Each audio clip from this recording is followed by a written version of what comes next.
Hello everyone, welcome back to part 2 of Elastic Load Balancer. This is our agenda. We'll see application load balancer and the concept of target group, then listeners, SSL connections, and finally network load balancer. And then we'll conclude Elastic Load Balancer with some design patterns. Let's see what application load balancers are and how they differ from classic load balancer. Also see a new concept called target groups.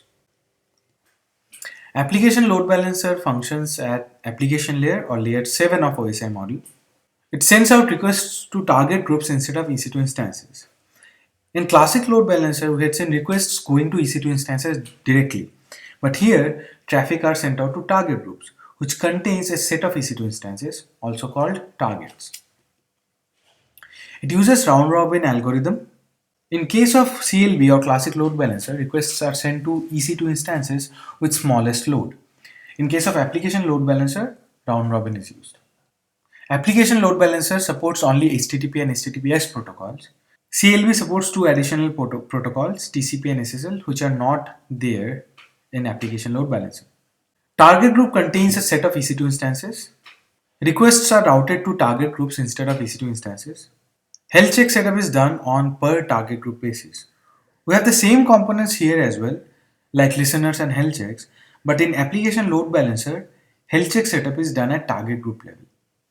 This is a web browser. We have application load balancer in between. Then we have two target groups, each of which contains two EC2 instances. We have usual listeners and health checks.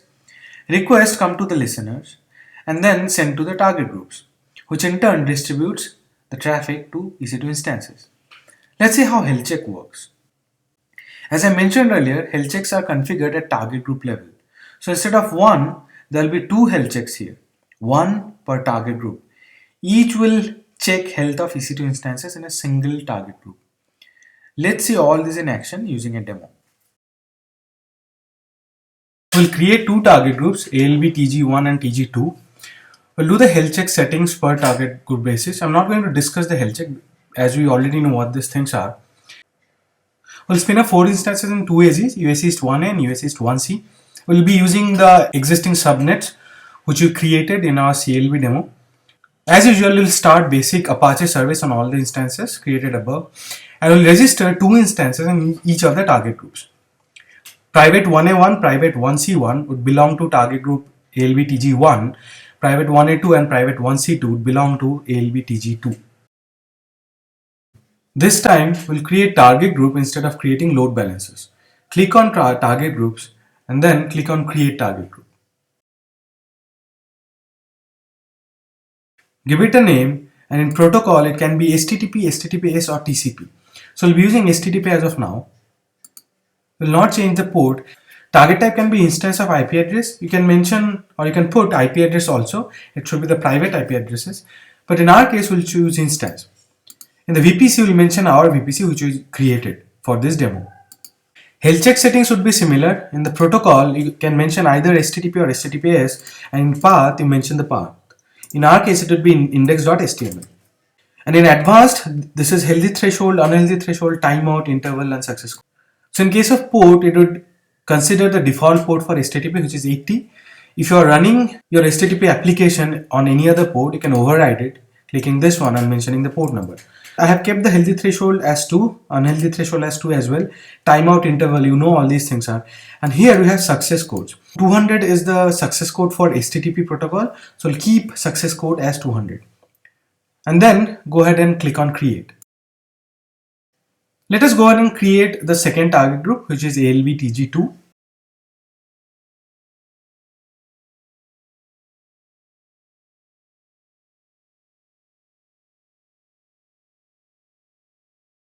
Both the target groups have been created. In the bottom tab, you can see multiple tabs. We have targets, health checks, monitoring. So in health checks, we have already done all the health check. You can go ahead and edit this one, click on edit and you can change as we could do it in classic load balancer. Then we have targets. In targets, you'll have to add EC2 instances. First, let us go ahead and launch 4 EC2 instances. I have started 4 EC2 instances. Private 1A1, 1A2, 1C1 and 1C2. Private 1C1 and 1C2 are in private 1C subnet. Private 1A1 is in private 1A1 subnet, and private 1A2 is in private 1A2 subnet. We'll add these EC2 instances in two target groups now. TG1 would contain private 1A1 and 1C1 EC2 instances, and target group 2 would contain 1A2 and 1C2 EC2 instances. Click on the target group, click on targets, and then edit.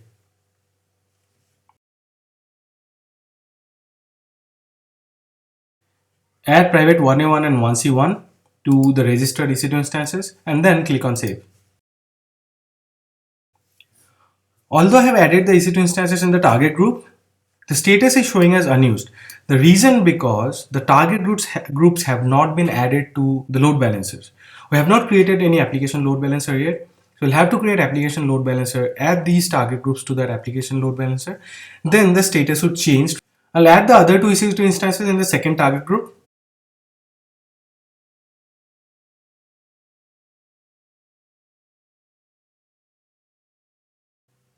Don't get confused to the availability zones here. These AZs are for EC2 instances, not for load balancers. As we have not created the application load balancer yet, we have not added any AZs in the application load balancer. So AZs for load balancers are added when the load balancer is created. These AZs are for EC2 instances. Let's see how listeners work in application load balancers. Here's our setup, and here's our listener. Application load balancer listener supports only HTTP and HTTPS protocols. And there's something called listener rules. Load balancer follows the rules to route traffic to a specific target group. Listeners in application load balancer works on rules. Rules are used to send traffic to different target groups. Let's say we have two target groups, red and blue. If we want to send traffic to these target groups, then we'll have to create separate rules for them. Let's say we have red and blue rules. When request comes, it will be evaluated against these rules to check which rule the request falls under. And based on that, it will either be sent to red target group or the blue one. Then we have something called priority. Rules are evaluated in priority order from lowest to highest. As there can be multiple rules, they can be set with priorities which will help load balancer during evaluation logic. Each rule can contain two types of conditions, host and path conditions. Based on the conditions, actions can be taken to forward traffic to target groups based on priority and condition. Let's see all these using a demo now. Let us go ahead and create the application load balancer. This time, instead of classic load balancer, we'll choose application load balancer. Click on create. It will be an internet facing, and this is where the listeners are. These listeners are for load balancer listeners. We have already mentioned listeners for backend instances or backend protocol and backend port in our target groups. And this is where the availability zones or AZs for load balancers would be added, similar to classic load balancer. So we'll select our VPC and we'll have to select public subnet from all the AZs. So we have public 1A, public 1B, and public 1C. These are the three subnets which have been added for this load balancer. These subnets will contain the load balancer nodes. So in security group, we'll keep our default security group for VPC. In routing configuration, this is where we'll mention that from this load balancer where your traffic should go. Select an existing target group and choose a target group. So we'll choose ALB TG1, protocol 80, port 80, and instance type is instance. Health check settings we have already done in our target groups, and then click on register targets. These two EC2 instances are already there in the target group. Click on review and create. This is the main page. The concept of DNS name is same as that of classic load balancers. The AZs are load balancer AZs, where application load balancer would create its nodes. The security group, we do not have stickiness, we do not have the other options or other parameters which I have seen in classic load balancer. In the listener, if you see here, it's a little bit different. There's something called view and edit rules. Before going here, let me show you that the basic application load balancer is working. How do you see whether the EC2 instances is up and running or not? You have to go to target groups The target group which we added was ALBTG1. Now the status is showing as target registration is in progress. After some time, the status changes to healthy. If your EC2 instances status are healthy, that means these EC2 instances have been registered in your application load balancer. Now the EC2 instances are private 1A1 and private 1C1. Let's use the ALB DNS name and see the round robin distribution of load. So the connections are going only to private 1A1 and private 1C1 EC2 instances because the target group which you have registered with the application load balancer contains only these two EC2 instances. You might think now, why did we create an additional target group and added two more instances in there? And we also spoke about rules. Where do we provision the rules? Where do we mention the rules? Till now, we have not seen it anywhere. Well, this is where you do it. Go to listeners and click on view edit rules. The first rule is saying if requests are otherwise not routed, forward it to ALBTG1. This is the default rule which you have mentioned. Click on this plus sign and insert a rule. In the second rule, I'm mentioning if the path is say aws-foundation.html, then forward that traffic to the second target group. This is the rule ID, and this is the rule condition, and this is the rule action. What I'm saying here essentially is if my path contains this string aws-foundation.html, then take me to this target group, not ALBTG1. If you do not find any matching rule, then take me to ALBTG1 only. So what is this path? There can be two things. One is host header, one is path pattern. Typically, these things should be given to you by web developer or the application developer, and it will be using that path pattern, and the target group has to be mentioned by you.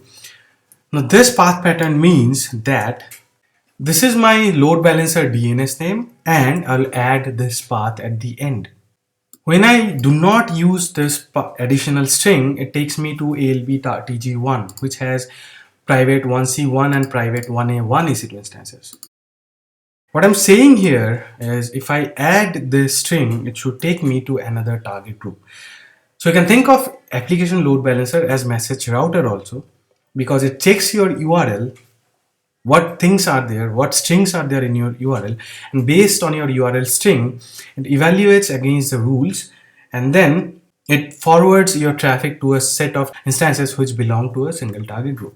So in our case, we have mentioned two rules. In the first rule, we have said that after ALB's DNS name, if you have this additional string, then it should take me to the target group ALD-TG2, which contains two separate EC2 instances than ALBTG1. If none of the rules match, take me to ALBTG1. But when you want to go to ALBTG1, you cannot mention any additional string here. I'll give you error. So either you mention this, no string at the end, or you mention strings at the end, which you have set rules for. Remember one thing, for these things to work, you have to have this page set up in your EC2 instances. That means you have to have a page with that name, aws-foundation.html. You don't have to bother about it. It will be taken care of by the web developers. Just make sure that the path which they are providing, they have a page running there. So get the confirmation from the web developer teams. If you want, you can add additional rules also by creating additional target groups, or you can use the same target groups also. So this is the biggest advantage of application load balancer.